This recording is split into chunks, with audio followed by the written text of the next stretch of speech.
Bonjour à tous, merci aux organisateurs pour l'invitation. Comme vous l'avez dit, je vais vous parler de notre structure du SOS Aorte. C'est une structure qu'on a mise en place depuis une bonne dizaine d'années et qui fonctionne assez bien. Donc, je vais essayer de vous expliquer un peu nos méthodes de travail. Juste pour commencer par un peu de publicité, on a l'habitude de faire des rencontres de l'aorte. Donc là, cette année, ça se tiendra le 4 octobre à la l'HEGP. Donc, on sera heureux de vous y recevoir. C'est un moment de partage avec différents intervenants. C'est assez pluridisciplinaire et on parle de toutes les urgences aortiques. Donc, le SOS aorte, euh, qu'est-ce que c'est? C'est une unité spéciale qui est disponible 24 heures sur 24 via un numéro téléphonique qui est dédié. Donc, c'est vraiment une structure qu'on a créée à part entière qui va réunir une équipe pluridisciplinaire. Et c'est tout l'intérêt de cette structure parce qu'on va avoir un accès direct 24 heures sur 24 aux chirurgiens cardiaques, vasculaires, à une équipe d'anesthésistes réanimateurs. Donc, on est plusieurs sur les lieux, des médecins vasculaires, des radiologues, on a un gros plateau technique interventionnel, des cardiologues et des psychiatres et rééducateurs pour la suite de prise en charge en médecine vasculaire des patients qu'on aura euh, accueillis via notre SOS Aorte. C'est une structure qui répond finalement à une vraie demande des SAMU qu'on a vu et des urgences qui s'est vue croissant, enfin, qui a vraiment une demande qui a augmenté au fur et à mesure des années. Au début, quand on a commencé, on était plutôt sur 55 patients année et vous verrez que petit à petit, les admissions ont augmenté avec un effet qui a été assez rapide. 2006-2009, la structure n'était pas encore créée, mais sur 3 ans, en regardant un peu en rétro, on s'est rendu compte qu'il y avait quand même 174 admissions.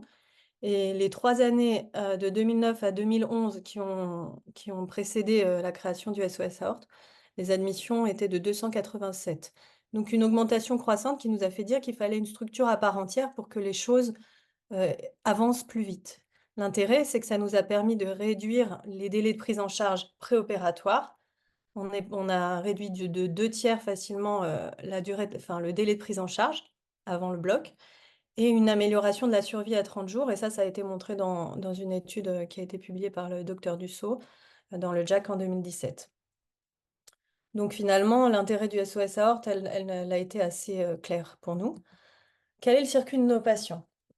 Donc on prend en charge principalement sur le SOS Aorte de la l'HEGP, qui est un des plus gros parisiens, tout ce qui est Paris, Petite Couronne et 78. Donc ça fait quand même une zone assez importante et ça représente finalement 80% de nos admissions via le SOS Aorte. Donc c'est toute l'Île-de-France étendue.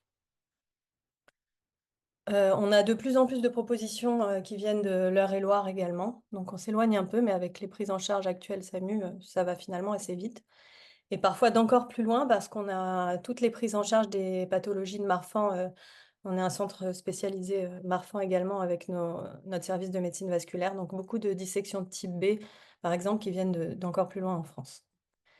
Donc finalement, comment on s'est structuré? Je pense que cette diapo, elle est assez intéressante. Elle va vous montrer exactement comment on fonctionne.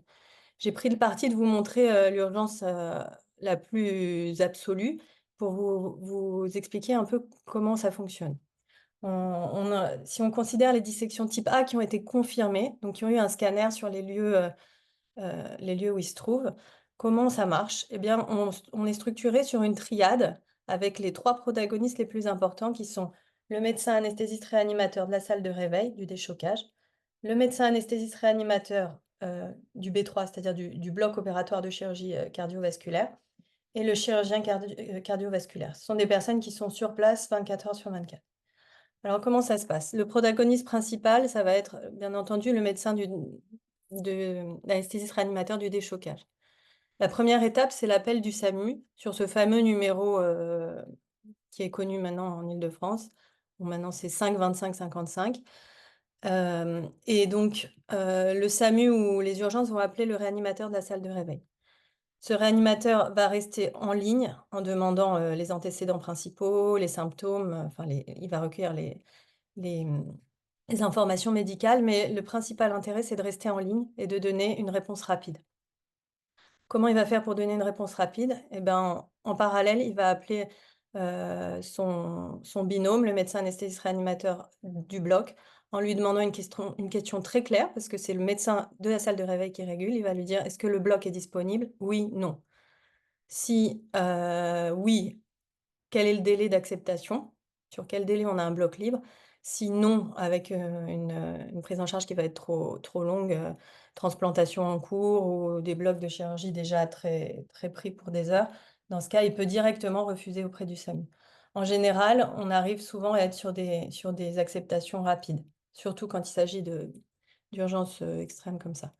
Donc le médecin, de la salle de réveil va pouvoir donner une réponse rapide au SAMU. La troisième étape, une fois qu'on a accepté l'urgence aortique, eh bien, ça va être de communiquer entre les 3 protagonistes que je vous ai décrits. Et donc le médecin de la salle de réveil va être en ligne avec le médecin du bloc pour décider de la stratégie et que le bloc soit préparé. Il va également joindre, c'est une triade, le chirurgien cardiovasculaire pour qu'il regarde les images et qu'il s'accorde sur la stratégie. Et enfin, dans cette triade, le médecin de l'anesthésiste de bloc opératoire et le chirurgien cardiovasculaire se mettent en relation une fois que tout le monde est d'accord sur la stratégie pour communiquer entre eux. Et donc là, tout est prêt. En pratique, une fois que l'urgence aortique arrive via le SAMU, il passe en salle de réveil. Et là, sur les patients instables, scanner fait, c'est ce qu'on appelle, on fait uniquement un pit stop, moins de 3 minutes. C'est juste pour vraiment faire la précommande de sang, des étiquettes et direct au bloc opératoire. Donc finalement, l'intérêt de ça, c'est vraiment on donne une réponse rapide au SAMU et ça leur évite d'appeler d'hôpitaux en hôpitaux, et avec une urgence, aussi extrême dans le camion. Donc ça a vraiment permis de gagner du temps sur les délais de prise en charge.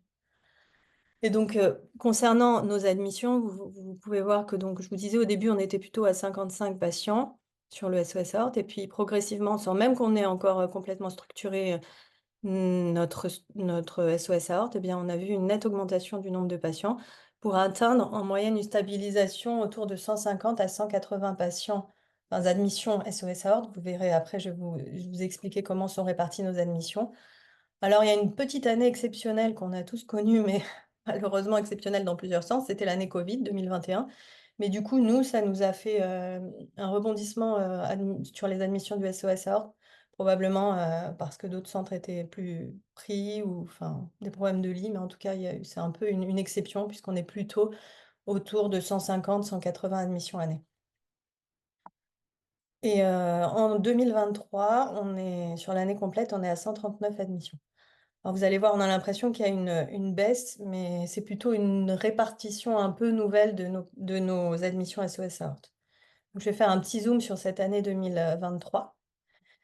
Comment se répartissent nos patients? Sur les 139 patients qu'on a admis via le SOS Aorte, on a admis 49 dissections de type A, ce qui fait 35%, 43 type B, 31%, 36 anévrismes aortiques, 26%, et 8% de non aortiques. Alors, ce qu'on appelle non aortique, comme on est un SOS aorte, on accueille toutes les urgences aortiques, c'est-à-dire qu'une douleur thoracique peut être admise au déchocage dans le cas du SOS aorte. Il se peut du coup que ces douleurs thoraciques soient autre chose, pas des urgences aortiques, mais un infarctus, une embolie pulmonaire, enfin plusieurs choses. Et vous verrez, je vous ai montré un peu le type de patient qu'on accueille. Et vous allez voir que notre diminution totale du nombre de patients est surtout liée à cette proportion de non aortiques. Sur les 5 dernières années, bah, finalement, on a eu une nette augmentation au tout début de 2009 à 2013. Comme je vous disais, une stabilisation et avec une année exceptionnelle un peu en 2021. Sur les 5 dernières années, comment ont évolué chacune des pathologies, aortiques, sur ces années-là, donc 2019-2023? Sur les dissections type A, on est plutôt stable. On oublie, enfin on oublie, on met de côté, ce que je vous disais 2021 qui sort un peu des habitudes, mais on est autour, voilà, d'une cinquantaine de dissections type A, plutôt stable. On a vu une belle augmentation des dissections de type B. Ça, c'est surtout dû à une prise en charge qu'on a changée. Sur les appels de dissection type B, c'est pour ça que je vous ai pas fait le topo, type B, parce qu'au final, l'urgence est moindre en termes de délai. On a quand même un peu plus de temps, donc finalement, on les accueille, de plus en plus en direct, directement par la décision du médecin, de salle de réveil, sachant qu'il trouvera, de l'aval soit pour une surveillance un petit peu en salle de réveil et surtout, on a une prise en charge derrière en musique qui est facilitée. Donc c'est comme ça qu'on a réussi à augmenter finalement avec une admission vraiment plus fluide des dissections de type B. Sur les anévrismes, aortiques, on est plutôt une stabilité autour d'une 35-40 patients. Et donc nos chiffres totaux du SOS aorte ont baissé parce que en fait, il y a eu aussi une nette baisse des non aortiques. Finalement, comme on est un réseau de plus en plus connu, les dissections déjà confirmées arrivent de plus en plus. On a beaucoup d'accueils secondaires également, et donc moins d'admissions pour des douleurs qui sont finalement des non-aortiques, avec une baisse de 45% sur une année. Et vous voyez, la baisse a été constante depuis les 5 dernières années. Donc là, comme je vous le disais, c'est un petit résumé. Globalement, on a une dissection type A par semaine, voire deux. Un recrutement type B et type A qui a été plutôt en nette augmentation ces dernières années et une régression des non-aortiques. Sur les chiffres des 5 dernières années au total, donc là, on a l'impression qu'on est plutôt sur de la stagnation. Ça, c'est le total des admissions SOS aorte, toute inclusion confondue. Donc, on est à 139 sur 2023. Mais en fait, quand on regarde d'un peu plus près, la baisse, enfin, on est plutôt à la hausse par rapport à 2022 quand on exclut les patients non aortiques. Donc, on était à 128 patients SOS aorte sur 2023. Quand on compare un peu à la démographie des admissions des dernières années, en comparant avec les données de l'IRAD notamment, en termes de mortalité, on est à peu près à 20% sur les types A et 14% sur les types B, on a à peu près les mêmes chiffres que dans la littérature. Globalement, c'est assez concordant, avec des tableaux d'âge, de nombre de passages au bloc de primaire et de secondaire à peu près corrélés à la littérature actuelle. Je vous fais un petit aparté concernant les non-aortiques pour que vous voyez un peu comment ils se sont répartis ces dernières années. Donc là, c'est un aparté sur l'année 2021. On a eu 33 admissions qui sont des non-aortiques. Et donc, ils étaient répartis. Donc, comme je vous disais, c'était 37 type A, 21 type B, 23 anévrismes et 19%, en gros une vingtaine de pourcents de non-aortiques. Sur ces 20% de non-aortiques, on a globalement euh, un tiers d'étiologie cardiaque, avec valvulopathie, hypertension, infarctus, des compensations cardiaques, syncope. On a également un tiers de autres, qui sont finalement des douleurs musculaires pas vraiment étiquetées. On a 18% d'atteintes neurologiques, avec AVC, anévrisme carotidien notamment. Des atteintes respiratoires, autour de 10%, deux pneumopathies, une masse médiastinale, et pas mal d'une vingtaine de pourcents de douleurs digestives, un peu syndrome occlusif, sigmoïdite, reflux, hein, des choses moins nettes. Donc c'est un peu un panel des patients non aortiques qu'on accueille, et ces patients sont en nette diminution sur les dernières années. Alors, qu'en est-il des refus? Bien entendu, avec les tensions de lit et les tensions de personnel, malheureusement, on peut pas accepter toutes les urgences aortiques, malgré les moyens qu'on met en place, et on essaye vraiment d'accueillir au maximum sans faire perdre de temps. Donc, pour un peu les colliger, on a mis en place un cahier de refus qui permet, il est en salle de réveil et c'est le médecin anesthésiste réanimateur de la salle de réveil qui va colliger chaque appel euh, du SOS aorte. Et pour savoir bien noter pourquoi il a été refusé, quelles sont les conditions, est-ce que c'est un refus euh, pour cause, par exemple, bloc indisponible. Malheureusement, c'est la plus grande explication souvent sur les urgences, les types A avec un bloc indisponible, on ne peut pas se permettre de perdre du temps, donc il y a des refus dans ce cadre-là. Une équipe de salle de réveil, c'est rare, mais ça arrive parce qu'il y a quand même du travail autre que les urgences aortiques. Donc une équipe de salle de réveil qui est déjà occupée sur plusieurs urgences. Ou bien un refus chirurgical par le médecin anesthésiste ou le chirurgien sur des prises en charge déraisonnables ou pas d'indication après révision des images, un âge avancé, des choses comme ça. Au final, en termes de refus, par exemple, sur 2022, on a refusé 20 SOS aortes. Donc ça, c'était un peu pour que vous ayez une idée de nos refus. Comme je vous le disais, ces refus, l'évolution, elle est assez fluctuante. Là, c'est le taux d'acceptation des dissections type A au cours de l'année 2023. Donc, sur le début d'année, on a vraiment fait beaucoup d'efforts pour essayer d'admettre au maximum. Mais malheureusement, la tension des lits, il y a eu des fermetures de lits de réanimation, et ben, il y a eu une petite baisse aussi sur l'été. Et on n'a pas encore les derniers chiffres. On essaye de remonter, mais voilà, avec le manque de personnel, c'est pas encore évident. Mais bon, en tout cas, on se met tous les moyens en œuvre pour essayer d'en refuser, enfin d'en accepter le plus possible. Alors, quels sont les axes d'amélioration dans tout ça? Eh bien, l'objectif principal d'avoir créé ce SOS Aorte et de le faire évoluer au cours du temps, c'est de fluidifier au maximum le circuit. Plus on fluidifie, plus on gagne du temps, plus c'est bénéfique pour nos patients. Et pour ça, on a créé, moi je suis vice-présidente du SOS Aorte, on a créé donc ce SOS Aorte, on en a fait maintenant une association, on fait des réunions trimestrielles avec donc le groupe du SOS Aorte, constitué d'un bureau et d'un conseil scientifique. Et donc à ces réunions trimestrielles, on revient sur nos chiffres, un peu comme je vous montrais les chiffres du dernier trimestre du SOS Aorte, avec les acceptations, les refus. On discute un peu du retour d'expérience avec les gens du bloc, les IBOD, les paramèdes qui nous font des retours également pour savoir ce qui a marché, ce qui n'a pas marché, ce qu'on peut améliorer. Mais c'est aussi une réunion qui est très axée sur la recherche et sur les protocoles qu'on va mettre en place. Parallèlement, en fait, à la création de ce SOS Aorte, dans le cadre de ma thèse de sciences et avec un chirurgien vasculaire, docteur Willy Suter, on a mis en place il y avait une petite base qui était déjà démarrée sur Excel et on a mis en place une grosse base REDCap, où on collige vraiment tous les accueils d'SOS Aorte avec une quantité de variables importante. Et donc maintenant, on a une base locale et qu'on va progressivement étendre, qui nous permet de faire des travaux.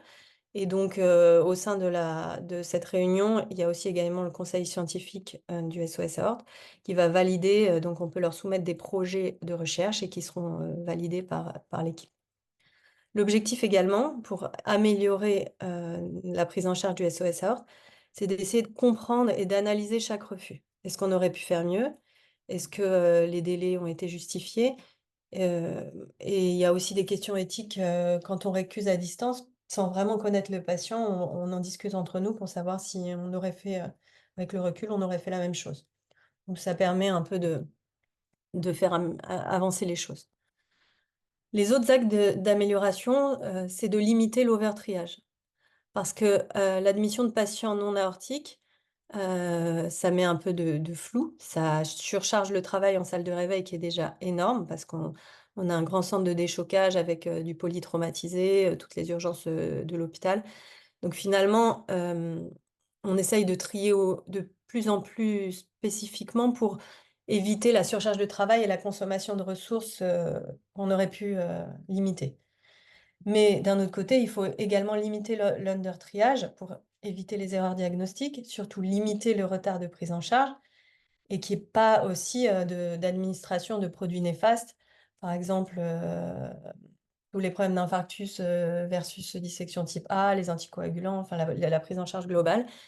Donc tout ça, il y a un travail de triage au sein de la salle de réveil par le médecin anesthésiste réanimateur qui est quand même importante également. Et les autres axes de travail qu'on a mis en place, c'est ce que j'ai commencé à aborder avec vous, c'est les protocoles de recherche. On en discute au sein de notre réunion du SOS Aorte tous les trimestres. Ça permet de se poser ensemble, de réfléchir en groupe multidisciplinaire, puisque cette association est, comme je vous le disais, constituée de médecins, pour moitié de médecins anesthésistes réanimateurs, qui travaillent en réa et au bloc opératoire de chirurgie cardiaque, donc les deux. Il y a des chirurgiens vasculaires et des chirurgiens cardiaques. Donc, c'est vraiment multidisciplinaire sur les gens qui prennent en charge en aigu les patients. Et après, toutes les, les rencontres, comme je vous disais, annuelles du SOS Aorte, ça permet également d'impliquer les gens qui s'occupent de nos patients plus à distance. Donc, les médecins vasculaires, les psychiatres, les associations, les groupes de patients, associations aussi qui vont sur les dissections. Donc qui participent à ces réunions, enfin ces rencontres annuelles. Cette réunion trimestrielle du groupe de recherche va permettre de valider les projets en amont, avant d'avoir accès, aux bases de données et c'est validé par, notre comité scientifique du groupe et ça permet également de mettre un encadrant sur chaque projet pour, être sûr, à chaque semestre que les choses avancent dans le bon sens, que qu'on optimise au mieux, nos projets de recherche.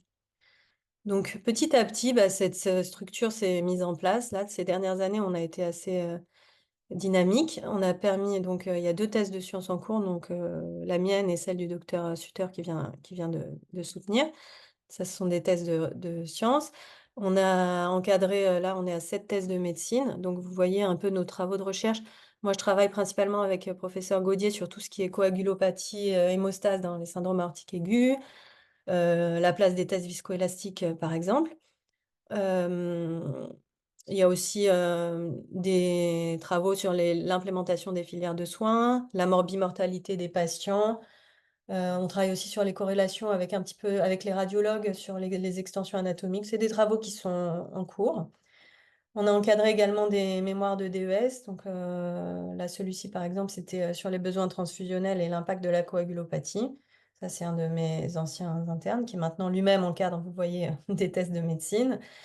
Et également des master 2. Là, il y en a 2 qui se sont terminés et voilà, ça, c'est le docteur Abi Abdallah qui travaille énormément avec nous, qui a fait donc son master 2, lui aussi sur encadré par moi-même et professeur Gaudier sur de l'hémostase, la coagulopathie du syndrome aortique aigu et qui maintenant, gère des projets notamment en radiologie et hémostase. Donc bon, on essaye de faire des choses de plus en plus dynamiques avec le temps et le personnel qu'on a, mais voilà, ça avance. L'objectif, pour améliorer les choses aussi, c'est de sensibiliser au maximum et je pense que enfin, c'est l'objectif aussi de ces rencontres, et je suis très heureuse de pouvoir vous parler un peu de ce qu'on fait. Bah, c'est de sensibiliser, tous les acteurs, des urgences aortiques autour de cette pathologie et les réseaux un peu plus étendus, notamment le préhospitalier. Donc on essaye de faire aussi des présentations auprès des SAMU. Et des journées de sensibilisation, annuelles pour, qu'on puisse parler de façon un peu plus libre, des urgences aortiques. En conclusion, bah, au total, depuis la création, progressive du SOS Aorte, on n'est pas loin de 2 000 admissions, via notre SOS Aorte. La capacité d'adaptation pour absorber les flux, elle est de plus en plus importante, mais malgré tout, limitée également par les problématiques, de santé publique actuelles.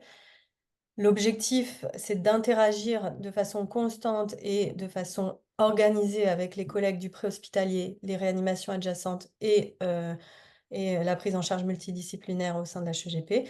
Et l'objectif parallèlement, c'est d'essayer de maintenir une base de données, pour pouvoir, utiliser un petit peu, toutes, ces données et ces patients qu'on accueille progressivement. Voilà, je vous remercie.